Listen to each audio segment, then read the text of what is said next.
Hello bachcho, let's see this question. Which electronic configuration of an element has abnormally high difference between second and third ionization enthalpies?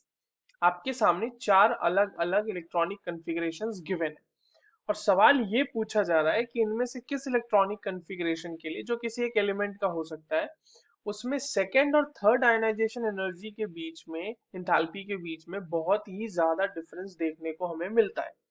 तो चलिए बच्चों इस question को solve करते हैं और सबसे पहले ये देखते हैं कि इस क्वेश्चन को सॉल्व करने के लिए हमें कौन से की कॉन्सेप्ट की जरूरत है। तो ये सवाल जो है बेसिकली ये आपका आयोनाइजेशन एंथैल्पी का सवाल है। आयोनाइजेशन एंथैल्पी आपको पता होना चाहिए, उसकी जो वेरिएशंस है उनके बारे में पता होना चाहिए और अगर आप ऐसा जानते हैं तो you can easily solve this question. अब देखो आयनाइजेशन एनर्जी को मैं अगर डिफाइन करूं बिल्कुल सिंपल वर्ड्स में तो आउटर मोस्ट शेल से इलेक्ट्रॉन निकालना है। और किसके निकालना है आउटर मोस्ट शेल से इलेक्ट्रॉन? एक आइसोलेटेड गैसियस एटम के आउटर मोस्ट शेल से जो इलेक्ट्रॉन निकालने में जितनी एनर्जी देनी पड़ती है वही होती है आयनाइजेशन एनर्जी। ठीक है। अब देखो बच्चों, जैसे कि आयनाइजेशन एनर्जी की अगर हम बात करें तो जैसे मान लो एक मेटल है आपके पास M, तो यहाँ से एक इलेक्ट्रॉन जब निकलेगा तो वो हो जाएगा M प्लस में कन्वर्ट हो जाएगा और इसके लिए जो आयनाइजेशन एनर्जी लगेगी या इंथैल्पी लगेगी वो लगेगी IE1।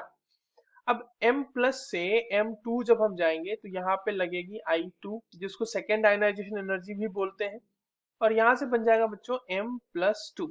और यहाँ से जब वापस से हम एक और इलेक्ट्रॉन इसमें से निकालेंगे तो वो बन जाएगा M+3 और इसके लिए जो एनर्जी रिक्वायर्ड होगी वो होगी IE3 नॉट IE2। IE3 जो कि थर्ड आयनाइजेशन एनर्जी है।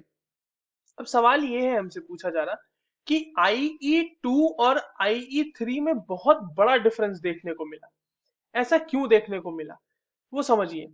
वो इसलिए आपको देखने को मिलेगा क्योंकि वहां पर M+2 की स्टेबिलिटी होगी किसी ना किसी कारण से।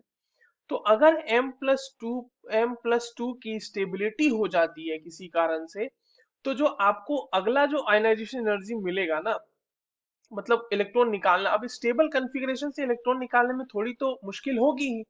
तो इसीलिए आपको IE2 और IE3 के बीच एक बहुत ही बड़ा गैप ऑब्जर्व होता है। यही सवाल हमसे पूछा भी गया। तो एक एक करके जितने हमारे पास गिवन है इलेक्ट्रॉनिक कॉन्फ़िगरेशंस उसके लिए हम सॉल्व करते हैं। ठीक है। तो जो हमारा पहला इलेक्ट्रॉनिक कॉन्फ़िगरेशन है बच्चों वो दिया हुआ है M, मान लो उसको M1 लिख लेता हूं मैं। ठीक है, M1 के लिए दिया हुआ है वो। तो वो है 1s2 2s2 2p6 3s1।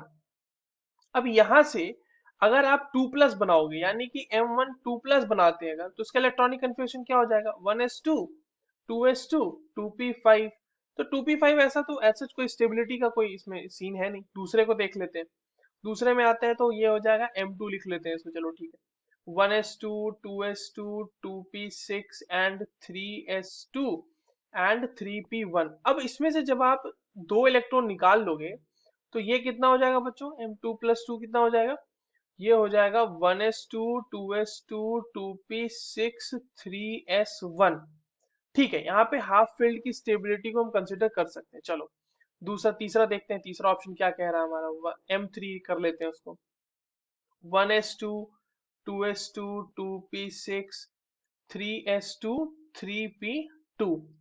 इसके लिए क्या हो जाएगा? जब हम 2 प्लस की बात करेंगे तो ये हो जाएगा 1s2 2s2 2p6 3s2। ठीक है, p से दो इलेक्ट्रॉन निकल गए यहाँ पे। तो यहाँ पर s ऑर्बिटल की फुल्ली फिल्ड कॉन्फ़िगरेशन है। यहाँ पे ये हाफ फिल्ड है, लिख लेते हैं साथ में। हाफ फिल्ड वाला एक स्टेबिलिटी का फैक्टर आ रहा है इसके साथ और यहाँ पे फुल्ली फिल्ड वाला एक स्टेबिलिटी का फैक्टर आ रहा है इसके साथ। जो लास्ट ऑप्शन है उसको चेक कर लेते हैं। अब लास्ट ऑप्शन क्या कह रहा है हमारा? M4 है मान लो वो, तो वो हो जाएगा 1s2 2s2 2p6 and 3s2। अब इसमें से जब आप दो इलेक्ट्रॉन निकालोगे तो ये हो जाएगा 1s2 2s, सॉरी ये 2s होगा यहाँ पे, 2s2 और 2p6।